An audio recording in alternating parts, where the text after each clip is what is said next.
Hello everyone, welcome back to my channel. और कैसे हैं आप सभी? उम्मीद करती हूँ आप सभी बहुत अच्छे होंगे, सेहतमंद और खुशहाल होंगे। और आज मैं प्लान कर रही हूँ ये दोनों कैबिनेट्स जो नीचे आप देख रहे हो ना एक्सट्रीम में, वो क्लीन करने का। और अपने बैठने के लिए पहले मैं जगह को अच्छी तरह साफ़ कर लूँ। ऑल्सो ये बर्तन वगैरह भी निकाल के मुझे बाहर ही रखने हैं, इसलिए मैं फ्लोर को एक बार और वाइप कर रही हूँ। तो मैंने ये दोनों के दोनों क्लीन अप करने का प्लान किया था, बट बाद में सिर्फ एक ही किया। वजह ये थी कि मुझे ये बेसिकली लाइन भी करने थे और मुझे मेरा वो लाइनर मिला ही नहीं। तो आई थॉट कि पहले मैं वो ढूंढ लेती हूँ, दूसरे को बाद में फैलाऊँगी। और मैं अपने सारे बर्तन यहाँ पर रखती हूँ, मेजरली सारे तो यहाँ नहीं आते। और इसको मैं साफ़ कर लूँगी। ये जो वैक्यूम क्लीनर है, इसके बारे में कल की वीडियो में भी मुझे बहुत सारे सवाल आए थे। इसका लिंक मैं इसको पहले एक वीडियो में बता चुकी हूँ इसके बारे में। अगर आपने वो वीडियो नहीं देखा है तो इसका लिंक भी मैं रख दूँगी वीडियो के डिस्क्रिप्शन बॉक्स में, आप चेक कीजिएगा। अच्छा है ये इस तरह के एरियाज़ को क्लीन करने के लिए। ऑल्सो कार वगैरह जो होते हैं, ऐसे छोटे एरियाज़ जो होते हैं, सोफ़ा वगैरह आपका बहुत अच्छे से साफ़ हो जाता है। और मैं पहले यहाँ से सारी डस्ट वैक्यूम कर लूँगी, देन मैं इसको अच्छे से वाइप कर लूँगी। ये टॉवल मैं अच्छी तरह धो चुकी हूँ, in case you are wondering कि सेम तरह से मैं इसे इस्तेमाल कर रही हूँ। और यहाँ पे मैं मेरे सारे बर्तन को अरेंज कर दूँगी। आप लोगों ने नोटिस किया होगा कि यहाँ पे बहुत सारे टॉवल्स भी हैं। वो इसलिए कि जो मेरे नॉनस्टिक बर्तन है ना, मैं उनको एक के ऊपर एक स्टैक करने से पहले उसके अंदर टॉवल डाल देती हूँ, सो दैट उसमें स्क्रैच ना आए। पहले मैं पेपर रखती थी, बट उससे बहुत ज़्यादा आवाज़ आती है और वो है ना स्किड प्रूफ नहीं होता है। आप इसमें वो एंटी स्किड मैट टाइप का कुछ होता है, वो भी लगा सकते हो। बाकी आपके पास कोई सजेशन हो, आप ज़रूर मेरे साथ शेयर कीजिएगा। सच ओपिनियंस आर ऑलवेज़ वेलकम्ड।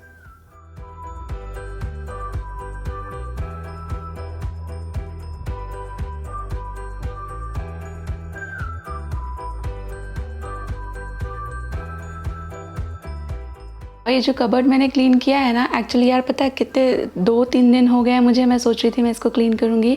और मेरे पास है ना एक लाइनर जैसा है, प्लास्टिक का वो शीट जैसा है। वो मैंने शायद अमेज़ॉन से मंगाया था। मोटा सा थिक सा रोल है वो। उसको मैं फ्रिज में भी एज़ लाइनर इस्तेमाल करती हूँ। और जो ये कैबिनेट्स वगैरह होते हैं ना, कबर्ड्स एंड ऑल, तो उसमें भी एज़ लाइनर इस्तेमाल करती हूँ। तो वो एक तो प्रोटेक्शन रहता है, जो फर्नीचर है आपका या फ्रिज का ग्लास वगैरह हो गया, वो सब के लिए प्रोटेक्शन प्रोवाइड करता है। दूसरा क्या होता है, एंटी स्किड भी होता है। बट वो पता नहीं कहाँ चला गया। मैं इसको साफ़ करने लगी हूँ, मैंने उसके पहले भी ढूंढा, मुझे बिल्कुल याद नहीं आ रहा कि मैंने वो कहाँ रख दिया। जितना भी मेरी मेमोरी में था कि शायद यहाँ हो सकता है, वहाँ हो सकता है, वो मुझे कहीं मिला ही नहीं। तो अभी तो मैंने काम फैला लिया था, तो फिनिश भी करना है। अभी मैंने उसको साफ़ करके ऐसे ही रख दिया है। मैं ढूंढूंगी उसको, क्योंकि मेरा ना फ्रिज साफ़ करने का भी टाइम आ रहा है। उसका भी जो ये जो होता है ना लाइनर्स, ये मैं चेंज कर देती हूँ। लाइक एवरी टाइम नहीं चेंज करती, वो वॉशेबल होते हैं। बट एक जो सबसे ज़्यादा यूज़ होता है, जहाँ मैं यूजुअली दूध का पतीला रखती हूँ, वो वाला मैं सोच रही हूँ कि चेंज कर देती हूँ। और मैं एक बार में बस एक ही काम करती हूँ। एक ही काम से मेरा मतलब है कि मैं एक एक करके वो कैबिनेट्स 3-4 दिन में क्लीन कर लूँगी। ऐसे ही जो अलमीराज वगैरह होते हैं, मैं एक ही दिन में पूरा का पूरा नहीं साफ़ करती। एक दिन ये, एक दिन ये, एक दिन ये, एक हफ्ते में फिर सारी चीज़ें साफ़ हो जाती हैं। फिर आप दूसरी जगह मूव कर सकते हो। रोज़ रोज़ चमका के भी at the cost of your health क्या फ़ायदा है। और मेरे को है ना लाइक अभी लेटली नहीं, कुछ वक्त पहले से मैं बहुत ज़्यादा काम करती हूँ ना, तो आप में से भी शायद कई लोगों ने ऑब्ज़र्व किया होगा, ये पार्ट होता है ना दोनों शोल्डर के बीच में, लाइक आप ऐसे स्ट्रेट करेंगे तो पीछे एक कैविटी जैसी बनती है, वहाँ पे मुझे थोड़ा थोड़ा सा दर्द फील होता है। मेरी सिस्टर इन लॉ है ना, जिसकी शादी में हम लोग गए थे, उसने भी मुझे बोला था कि उसको ये एरिया में दर्द महसूस होता है। शी इज़ इनटू IT, तो प्रॉब्ली उसकी वजह से उसे होता हो। बट मुझे ऐसा लगता है कि ग्रेजुअली जैसे जैसे हम 30 की तरफ आने लगते हैं, आई एम तो लाइक क्लोज टू 40 नाउ, हमारा जो बॉडी है ना, उसका जो बोन डेंसिटी है वो कम होने लगता है। और ये क्लियर इंडिकेशन है, मतलब हमारे जो जॉइंट पेन शुरू हो जाते हैं, जॉइंट्स एज इन आपके घुटने में, आपके इधर जगह जगह पे आपको पेन ऑब्जर्व होने लगता है। तो दिस इज़ क्लियर इंडिकेशन कि हमारी जो बोन्स है ना, उसका हमको खास ख्याल रखना चाहिए। और फीमेल्स को तो आई टेल यू, बोन्स का इशू मेल्स से ज़्यादा कॉमन है। हम लोगों को कैल्शियम लॉस बहुत ज़्यादा होता है। तो मेरा जो ये पेन वगैरह था, ये थोड़ा बढ़ने ही लगा था। तो I started taking the HerBones from OZiva. ये स्पेशली फॉर्मुलेटेड है for females. Plant based calcium है यहाँ इसके अंदर, और वीगन D3 भी आपको मिलता है है, जब आप अंदर से स्ट्रॉन्ग महसूस करते हो, जब आपकी बोन स्ट्रॉन्ग है तो आप overall healthy and strong feel करते हैं। It's a vegan friendly blend that provides 100% natural calcium, vegan D3 along with Ayurvedic blend of loth bark, ashoka and black cohosh that not only promotes bone formation and preserve bone structure and strength but also supports hormonal balance in women. It comes in capsule forms और आपको bed time से पहले 2 capsule लेने होते हैं। This is also soy free, gluten free, इसमें कोई preservatives भी नहीं है, GMO भी नहीं है। Above all it is made in India brand. और मार्केट में जो कैल्शियम सप्लीमेंट्स मिलते हैं उनसे 3 times बेटर एब्जॉर्प्शन रेट है ओजीवा कैप्सूल्स का। I have been taking them for a while and I am liking the results. अगर आप इंटरेस्टेड हैं इस प्रोडक्ट में तो इस प्रोडक्ट को खरीदने के लिए बाइंग लिंक रख दूंगी मैं इस वीडियो के डिस्क्रिप्शन बॉक्स में, आप चेक कर सकते हो। और आप ये देखिए मैंने थोड़ी तैयारी करके रखी हुई है। मैं बेसिकली बनाने वाली हूँ पुलाव, वेज पुलाव। मैंने लिए यहाँ पे 2 मीडियम साइज़ के ये अनियंस हैं। इसको इस तरह से मैंने लंबा लंबा स्लाइस कर लिया, आप चाहे तो बारीक काट लीजिए, पर पुलाव में ना ऐसा अच्छा लगता है। ये 2 छोटी हरी मिर्ची स्लिट करके ले लिया है। देन थोड़ा सा मटर है, यहाँ पे फ्रेश मटर है और कच्चा है, ये बॉइल्ड नहीं है और ना ही फ्रोज़न है। इसके बाद थोड़ा आलू जाएगा इसमें, और ये आलू मैंने काट के पानी में डुबो के रखा है, अदरवाइज़ काला पड़ जाएगा।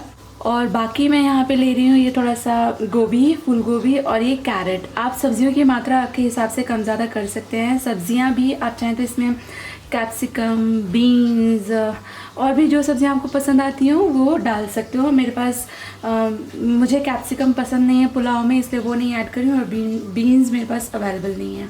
तो ये सारी प्रिपरेशन कर ली है। अभी जो पुलाव होता है उसमें सबसे इम्पॉर्टेंट रहता है आपका राइस। तो राइस के लिए मैं यहाँ पे ये इस तरह से 1 कप मैंने ले लिया है। आप कोई भी इस तरह का, ये बेसिकली चाय का कप है, कोई भी इस तरह का कप ले लीजिए, कटोरी, बोल, मेजरिंग कप कुछ भी ले लीजिए। मेजर इसी से करेंगे हम लोग सब कुछ। तो पहले मैं इतना चावल ले लेने वाली हूँ, और ये आप देखिए 1 कप मैंने राइस ले लिया है। ये बासमती पुलाव है, इसको मैं निकाल के रख रही हूँ, इसे भिगोना नहीं है क्योंकि मैं राइस बनाने वाली हूँ कुकर में। जब आप कुकर में राइस करते हो तो आपको राइस एज सच भिगोने की ज़रूरत नहीं पड़ती है।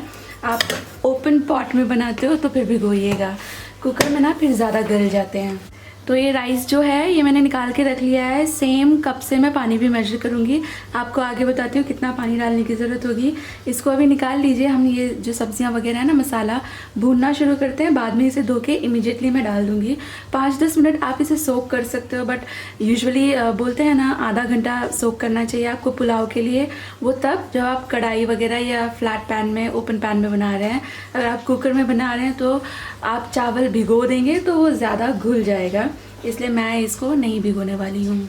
और इसमें टमाटर, जिंजर गार्लिक नहीं डलता है, आपकी मर्ज़ी है तो फिर आप डाल सकते हो।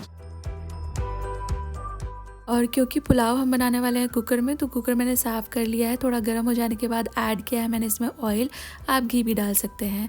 दालचीनी के छोटे छोटे टुकड़े करके ऐड कर दीजिए। इसके बाद मैं ऐड कर रही हूँ इसमें ये स्टार अनाइस का छोटा टुकड़ा, 3-4 लौंग, 2 हरी इलायची और फिर जो प्याज काट के डाला था वो। मैं यहाँ पे ज़ीरा नहीं ऐड कर रही हूँ, ज़ीरा का पाउडर ऐड करूँगी, आप चाहें तो ज़ीरा भी ऐड कर सकते हो। अभी जो प्याज ऐड किया है इसको चला चला के थोड़ा भून लीजिए, थोड़ा लाल हो जाने जैसा भूनेंगे। और इसमें मैं ऐड कर दूँगी हरी मिर्चियाँ भी यहीं पर। इसमें जिंजर और गार्लिक मैं ऐड नहीं कर रही हूँ। आप अगर जिंजर गार्लिक का इस्तेमाल कर रहे हैं तो पेस्ट फॉर्म में या चॉप्ड फॉर्म में या क्रश फॉर्म में, जैसे भी आप इस्तेमाल कर रहे हो, इसी स्टेज पर ऐड कीजिएगा और फिर ये सारी चीज़ें मिला के भून लीजिए। और प्याज वगैरह अच्छे से भुन जाने के बाद मैं ऐड करूँगी इसमें आलू। और ये देख रहे हैं आप, चीनी यहाँ मैं ऐड करूँगी, बहुत थोड़ी सी चीनी, स्वीटनेस नहीं करनी है, एक अलग तरह का फ्लेवर और कलर देने की कोशिश कर रही हूँ मैं। चीनी डालने से वेजिटेबल्स का कलर जो है ना वो इंटैक्ट रहता है, इसलिए बहुत थोड़ा चीनी मैंने यहीं डाल दिया है। अभी आलू और प्याज साथ में भुनेंगे, साथ में जो आपकी चीनी है वो भी कैरामलाइज हो जाएगी। 5-1 मिनट मैंने आलू भुने थे, इसके बाद मैंने जितनी भी मेरी वेजिटेबल्स हैं वो ऐड कर दी हैं। और अभी ये सारी सब्जियां आपको भूननी हैं। वेजिटेबल पुलाव में बेसिकली भूनने का ही ज़्यादा काम रहता है। थोड़ी देर अभी भुना है, ऐड कर दिया है मैंने इसमें हल्दी, मिर्ची, धनिया, ज़ीरा का पाउडर और काली मिर्ची का पाउडर। अब बेसिकली इसकी भुनाई शुरू होगी। पहले सारी सब्जियों को मसाले में अच्छे से कोट कर लीजिए और फिर इसको कम से कम 5 से 7 मिनट तक, जब तक आपको फील हो कि बिल्कुल ही अच्छी ड्राई हो गई हैं सब्जियां, एक कोटिंग जैसी आ गई है उसमें और सारा मॉइस्चर ख़त्म हो गया है। आप नोटिस कीजिए मेरे कुकर में ये सब्जियां चिपकने भी लगी हैं, इसमें बिल्कुल पानी नहीं है इस वक्त, ये अच्छे से फर्म अप हो चुकी हैं। इस स्टेज पे आपका जो राइस है ना, ये मैंने अभी कुछ मिनट पहले ही धोया है, सोक नहीं किया है, ये राइस ऐड कर दीजिए। और राइस ऐड करने के बाद ज़रा सा मिक्स कर दीजिए। राइस को डालने के बाद एज सच आपको भूनने की ज़रूरत नहीं है, क्योंकि आप जितना ज़्यादा वर्क करेंगे उतने राइस यहीं टूटने लगेंगे। बस मिक्स कर दीजिए और जिस बर्तन से आपने राइस मिक्स किया था उसका ऑलमोस्ट ट्वाइस आपको इसमें पानी डालना है। और अगर आपके चावल सोक्ड हैं तो पानी की मात्रा कम जाएगी, तो आप उसी हिसाब से 1-2 चम्मच कम कर लीजिए। मैंने यहाँ पे 1 कप चावल थोड़े से माउंटेड थे, हीप्ड थे, इतना चावल लिया था और उसमें 2 लेवल करके पानी डाला है। तो आप देखें तो ट्वाइस से थोड़ा कम, लगभग 1 3/4 जितना इसमें पानी गया है। नमक वगैरह एडजस्ट कर लीजिए। और ये है मेरा क्लासिक टिप, मैं हमेशा आपके साथ शेयर करती हूँ। जब आप सब चीज़ें कर चुके तो ऊपर से डालिए घी और घी पे डालिए गरम मसाला, क्योंकि आपके जो मसाले हैं वो फैट में अच्छे से फ्लेवर्स रिलीज़ करते हैं। और अब ये सारी चीज़ों को एक हल्का सा मिक्स दे दीजिए कि सारे मसाले घी वगैरह पूरे आपके बर्तन में अच्छे से फैल जाए। अच्छे से इसको मिक्स दे दीजिए हल्के हल्के हाथों से। और इसके बाद आपको लगानी है इसको सीटी। मिक्स करके ढक्कन लगा दीजिए और इसमें सीटी आपको बस 1 लगानी है। स्लो आए फास्ट आए जैसे भी आए, जैसे आप इस पानी में उबाल जैसा देखो तुरंत इसको लिड लगाएं और सीटी आने दीजिए। सिर्फ 1 दूसरी सीटी नहीं लानी है, इस चीज़ का ध्यान रखिएगा। अब इसकी 1 सीटी लगाने के बाद प्रेशर ऑटोमेटिकली रिलीज़ हो जाए तब आप इसका लिड खोलिए और ये देखिए चावल रेडी है। बट भूल कर भी इसमें स्पैचुला मत चलाइएगा। चावल इस वक्त बिल्कुल ही उबल रहे हैं, एकदम ही डेलिकेट है। आप स्पैचुला डालेंगे तो ये टूटने लगेंगे। इसे 10 मिनट का स्टैंडिंग टाइम दीजिए और उसके बाद किनारों से, बीच में चमचा नहीं डालना है, किनारे से ले लेकर आपके जो चावल हैं वो फोल्ड कीजिए, फ्लफ़ कर लीजिए। और ये चावल बहुत अच्छे बनते हैं और 10 मिनट में बन जाते हैं। ये जो पुलाव है ना, वेजिटेबल पुलाव, इसे हम लोग बोलते हैं तारी, बहुत और तरीक़ों से भी बनती है और विंटर्स में ये बड़ी मज़ेदार लगती है। आप ट्राई दीजिएगा इसको रायता और घी के साथ, ये बहुत अच्छा लगता है। कंफर्टिंग मील है विंटर्स नाइट के लिए, एकदम अप्रोप्रिएट। और मुझे है ना आपसे बात करना था। एक्चुअली हम लोग करवा चौथ वाले महीने में हम लोग गए थे, मेरी सासू मॉम के साथ करवा चौथ मनाने गई थी ना मैं मुंबई। एंड अभी जो हम लोग गए थे मेरठ, तो बहुत सारे मुझे इस तरह के कमेंट आए विच वर नॉट वेरी गुड। ऐसा नहीं है कि मुझे सिर्फ अच्छे कमेंट्स ही पढ़ना होता है, but there are certain comments जो नेगेटिव तो होते ही हैं, बहुत ही ज़्यादा जजमेंटल भी होते हैं। हालांकि मैं ये बात अच्छी तरह समझती हूँ कि लोगों का अपना जो इंटेलिजेंस लेवल होता है वो चीज़ों को उसी तरह से परसीव करेंगे। तो एक छोटा सा एग्जांपल मैं देती हूँ। अगर किसी बंदे की डिक्शनरी में डार्क ग्रीन और लाइट ग्रीन कलर ही एग्जिस्ट करते हैं, उसका नॉलेज ही नहीं है उसके बियॉन्ड, तो वो कभी भी फ्लोरेसेंट ग्रीन, ऑलिव ग्रीन, इन कलर्स को पहचान ही नहीं पाएगा, क्योंकि इसकी इंटेलिजेंस वहीं तक सीमित है। And then they tend to become judgmental। तो I chose not to answer such questions। और मैं अभी भी उन questions को आंसर करने के लिए यहाँ नहीं बैठी हूँ। मैं सिर्फ जब से मैं YouTube पे आई हूँ, मैं थोड़ा अपने वर्ड्स के साथ और भी ज़्यादा कॉन्शियस हो गई हूँ। And I am growing more, improving more as a person. अब मैं बहुत ज़्यादा सोच कर शब्दों का इस्तेमाल करती हूँ। पहले मैं थोड़ा उतना मेरा सर्कल नहीं था, मुझे सुनने वाले उतने लोग नहीं थे, तो मैं जो मेरे मन में आता था वो बातें खुले तौर पे कर देती थी। बट अभी थोड़ा सोच कर बातें करनी पड़ती हैं, ना जाने कब किस बात का गलत मतलब निकाल लिया जाए। अभी कुछ दिनों पहले मैंने एक वीडियो डाला था, मैंने उसमें एकदम ही क्लियरली बताया था कि क्या रहा वजह कि हम लोग मेरठ से इस तरह वापस आ गए। और आप में से ज़्यादातर लोगों ने वो अंडरस्टैंड भी किया। Still I received comments like कि जब पता था तो गए क्यों। मुझे लगता है मैंने बहुत अच्छी तरह से बताया था कि जब हम यहाँ से गए थे तभी भी प्रोग्राम बनाया था, और तब हमको यही पता था कि हम 5 लोग होंगे और एक मेरी सिस्टर इन लॉ होगी, तो इतने लोग आराम से आ सकते हैं। रही बात उनके सामान की, तो एक 7 सीटर में इतना सामान इतना जगह होता ही है कि सामान इनकॉर्पोरेट किया जा सके। ये जो प्रोग्राम है कि उसके पेरेंट्स आने वाले हैं, ये हमें नहीं पता था, और जब हम लोगों ने यहाँ से शुरू किया जर्नी तब ये पॉइंट था भी नहीं। तब इतनी ही बात थी कि वो अकेले आने वाली है, तो उसके पेरेंट्स भी आने वाले हैं। ये प्रोग्राम तो बाद में बना, और जैसे हमको पता चला कि वो अपने पेरेंट्स के साथ आने वाली है, तो उसके बाद फिर चॉइस क्या थी, we change our plan, and I think I communicated this thing very well. कुछ लोगों ने मुझे बोला कि तुम कपड़े अपनी सासू मॉम के घर इसलिए नहीं धोती बिकॉज़ आई एम श्योर उनके पास सेमी ऑटोमेटिक वॉशिंग मशीन होगी। पहली बात, क्योंकि कुछ लोगों को इसी तरह जवाब देने से बातें समझ आती हैं। मेरी सिस्टर इन लॉ और मेरी मदर इन लॉ, मेरी सासू और देवरानी के पास जो वॉशिंग मशीन्स हैं वो मैंने ही उनको दिया है, तो यहाँ ये सवाल तो आता ही नहीं कि इसलिए नहीं धोती। दूसरी बात, मैंने बिल्कुल क्लियरली बोला, जिससे और उस चीज़ से आप में से बहुत लोग अग्री भी करते हैं कि अपने घर का एक कंफर्ट होता है। और आप लोगों के कमेंट्स मैंने पढ़े तो मुझे पता चला कि मैं अकेली नहीं हूँ जो ऐसा करते हैं। बहुत सारे लोग अपनी लॉन्ड्री घर में आकर ही करना पसंद करते हैं। इनफैक्ट मैं तो आपको अपना ट्रूथ बताऊँ, अगर मैं घर से बाल शैम्पू करके गई हूँ और मुझे 2 दिन में वापस आना है ना, तो मैं दूसरे के घर जाके बाल भी शैम्पू नहीं करती हूँ। मैं उतना क्रिस्प रखती हूँ चीज़ें। मुझे इसे बोलते हैं फैलावा करना, मुझे वो बिल्कुल पसंद नहीं है। तो मैं ऐसा तो नहीं कहूँगी कि I am like immune to negativity. पढ़कर थोड़ा सा हर्ट होता है जब मैं आपको अपना समझकर खुले दिल से सारी चीज़ें शेयर कर रही हूँ, तो आई एक्सपेक्ट थोड़ा सा अंडरस्टैंडिंग। बट अगेन, मैं यहाँ नेगेटिविटी नहीं डिस्कस कर रही हूँ। मैं ये आपको बताना चाह रही हूँ दैट आई एम मेरा ये बिलीफ और भी स्ट्रॉन्ग होता जा रहा है कि एक ही चीज़ 10 तरह के लोगों को 10 तरह से समझ आएगी। मतलब जिसका जितना इंटेलिजेंस लेवल है, जिसका जितना एक्सपीरियंस इन लाइफ है, जिसको जितना लाइफ में एक्सपोजर मिला है, वो चीज़ों को उन चीज़ों के प्रोपोर्शन में ही अंडरस्टैंड करते हैं। तो जैसे जैसे मैं लाइफ में आगे बढ़ रही हूँ, जैसे जैसे मेरा एज हो रहा है, मैं बहुत सारी बातें जो शायद पहले से पता थी पर कभी मैंने उनको उतना इम्पोर्टेंस नहीं दिया, लेकिन अभी वो चीज़ें समझ आने लगी हैं।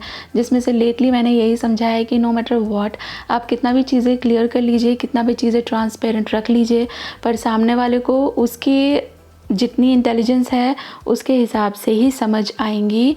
आप चाहे कितना भी एफ़र्ट ले लें, बट अगर उसको उतना एक्सपोजर ही नहीं है तो यू कांट हेल्प इट। आप उनको नहीं समझा सकते चीज़ें बियॉन्ड अ सर्टेन लिमिट। और ना एक और बात मुझे आपसे कहनी थी, मैं कभी कभी वीडियोज़ में कुछ कुछ कह के भूल जाती हूँ, फिर मुझे बाद में सवाल आते हैं कि आपने उसके बारे में नहीं बताया। इसमें से एक है वो योगर्ट मेकर, मैंने मंगाया था और मैंने बोला था आपको मैं दिखाऊंगी इसके बारे में। तो एक्चुअली क्या हुआ था, वो मैंने प्लग इन किया तो वो उसका जो इंडिकेटर टाइप होता है ना, जिससे पता चलता है कि ऑन है ये, तो वो तो ऑन हो रहा था पर वो गर्म नहीं हो रहा था, वार्मथ नहीं आ रही थी उसमें, तो वो फॉल्टी था। वो मैंने रिटर्न करा दिया। उसके बाद हम लोग बाहर चले गए, फिर रिटर्न होके वो अभी बाद में आया है, मैं यहाँ आ गई हूँ, उसके बाद वो रिसीव हुआ है। यानी कि ऑनेस्टली मैंने अभी तक उसमें दही नहीं जमाया है। जब मैं उसमें दही जमाऊंगी तभी मैं आपके साथ मेरा जो एक्सपीरियंस क्या रहा वो शेयर कर सकूँगी। ऑल्सो मुझे एक सवाल आया था कि मम्मी पापा को साथ ले जाओ। यार कौन नहीं साथ ले जाना चाहता। आप अगर ट्रस्ट करो मेरे वर्ड्स को, तो it's been like more than 6-7 years now, जब से शर्मा जी चाह रहे हैं कि मम्मी पापा यहाँ आ जाएं उनके हेल्थ को लेकर। एक इंसिडेंट बताती हूँ मैं आपको। बहुत पहले तब खुशी शायद 1 साल की भी नहीं थी। हाँ, खुशी 1 साल की भी नहीं थी, वो बिल्कुल छोटी बच्ची थी। तो पापा है ना मेरे ससुर जी, उनका एक एक्सीडेंट हो गया था। वो स्टेज से गिर गए थे, क्योंकि वो छत पर जाते हैं जल विसर्जन करने के लिए, पूजा के बाद करते हैं, आपको पता होगा सूर्य को अर्घ देते हैं। तो पापा जाते थे टेरेस पे और फिर उस दिन उनका एक्सीडेंट हो गया। मम्मी ने फ़ोन किया तो शर्मा जी और मोनू भैया दोनों मतलब सर पे पैर रख के भागते हैं ना, उस तरह से जैसे भी हो सका घर से तुरंत निकल गए, पापा के पास पहुंच गए। और तभी से शर्मा जी के दिल में ये डर जैसा बैठा हुआ है कि वो वहाँ अकेले रहते हैं, भगवान ना करे कुछ उल्टा सीधा हो जाए। तो खुशी तो 10 साल की होने वाली है, तो इट्स बीन, मैं बोल रही थी 6-7 साल, no it's like 8-9 years now, जब से शर्मा जी उन्हें चेज़ कर रहे हैं कि आप साथ रहिए, चाहे वडोदरा में चाहे मुंबई में, सो दैट वो अंदर जो एक डर है ना वो ना रहे।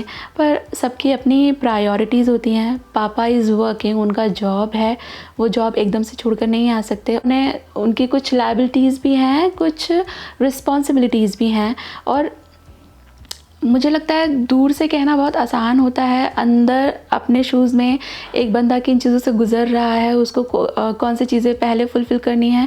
अपना एक सबका स्केड्यूल होता है, एक चार्ट होता है, एक लिस्ट ऑफ प्रायोरिटीज़ होती है।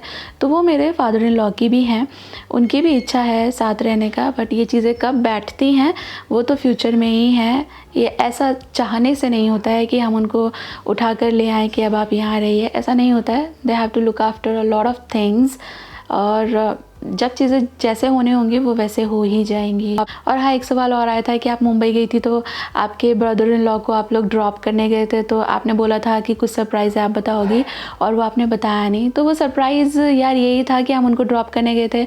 मैंने आपको बोला था कि हम उन्हें ड्रॉप करने क्यों आए हैं, ये एक सरप्राइज़ है, वो मैं आपको बाद में बताऊँगी। तो सरप्राइज़ ये था कि तब मोनू भैया का कार नहीं था, उनका कार चला गया था, और उसके बाद उन्होंने कार बुकिंग किया था ना, तो वो जो ट्रांजिशन पीरियड होता है वो तब शर्मा जी और हम लोग वहाँ थे। हम लोग मुंबई पहुँच गए थे, तो शर्मा जी उनको सेट्स पर छोड़कर आते थे। तो मैं वही आपको बताना चाहती थी कि वो एक नया कार लेने वाले हैं, जो कि अभी जो लास्ट ट्रिप था हमारा उसमें आपने देख ही लिया। बस यही छोटा सा सरप्राइज़ था, मैं बताना भूल गई, बट आप लोगों ने देख लिया सामने से क्लियरली। तो बस यही था, और भी बहुत सारी बातें हैं। जैसे मुझे समझ नहीं आता लोग कैसे, जब हम लोग मुंबई गए थे, मैं पराठा बना के खिलाया मेरे फादर इन लॉ और ब्रदर इन लॉ को। ये बोला मैंने आपसे कि उनको पसंद है मेरे हाथ का पराठा। मैं कोशिश करती हूँ कि बनाऊँ वो चीज़ें जो उन्हें पसंद है। तो इस पर मुझे कमेंट्स आते हैं कि तुम ऐसे दिखाती हो जैसे तुम्हारे sister in law mother in law को कुछ आता ही नहीं है, तुम्हें ही कुकिंग आती है, हर जगह लाइमलाइट लेने की कोशिश करते हो। ये एक्ट किया तो इस तरह से जज किया जाता है। और अभी मैं मेरठ गई तो इस पे भी मुझे लोग बोल रहे हैं कि आपको इतना चीज़ें बनानी आती हैं, आप पहले से लिस्ट बना के क्यों नहीं जाती कि मैं वहाँ पे ये बनाऊँगी वो बनाऊँगी। सम पीपल सेज कि सानू खुशी को आपने नहीं दिखाया, व्लॉग में मज़ा नहीं आया। Then on the other hand some people says कि इतना उन्हें वीडियो में मत दिखाओ, उनको उनका स्पेस दो, रोज़ रोज़ उन्हें वीडियो में मत दिखाओ। तो किसी एक इंसान से कोई सभी लोग खुश हो पाएंगे, it is like next to impossible. तो चलिए, बहुत बातें हो गई, मैं बहुत वक्त से सोच रही थी इस बारे में बातें की जाए, बट देन फिर जो मेरे लॉयल सब्सक्राइबर्स हैं, लॉयल व्यूवर्स हैं, वो लोग को ऐसा लगता है कि there is no point in discussing negativity. मैं खुद भी ये सब चीज़ों से दूर रहना चाहती हूँ, but then sometimes it becomes inevitable कि आप इग्नोर करें, एक्सप्लेन करना ही पड़ता है। तो इसलिए आई थॉट कि आज थोड़ी सी बातें कर ली जाए। मैं बिल्कुल भी नेगेटिविटी से परेशान होकर आपसे ये बात कर रही हूँ, ऐसा नहीं है। लेकिन ये देखकर कभी कभी अचरज भी होता है कि जब मैं खुद आपको सामने से जो बातें जैसी हैं सही सही वैसा बता रही हूँ, तो इसमें उस चीज़ को अलग तरह से समझने का स्कोप भी कहाँ रह जाता है। चलिए, फॉरगेट इट। अभी तो बस टाइम है कि इस वीडियो को हम लोग एंड करें। बहुत बातें हो गई, जल्दी मिलूँगी मैं आपसे एक नई वीडियो के साथ। तब तक के लिए आप सभी रखें अपना ढेर सारा ख्याल। मुझे दीजिए इजाज़त। Bye bye, take care and good night.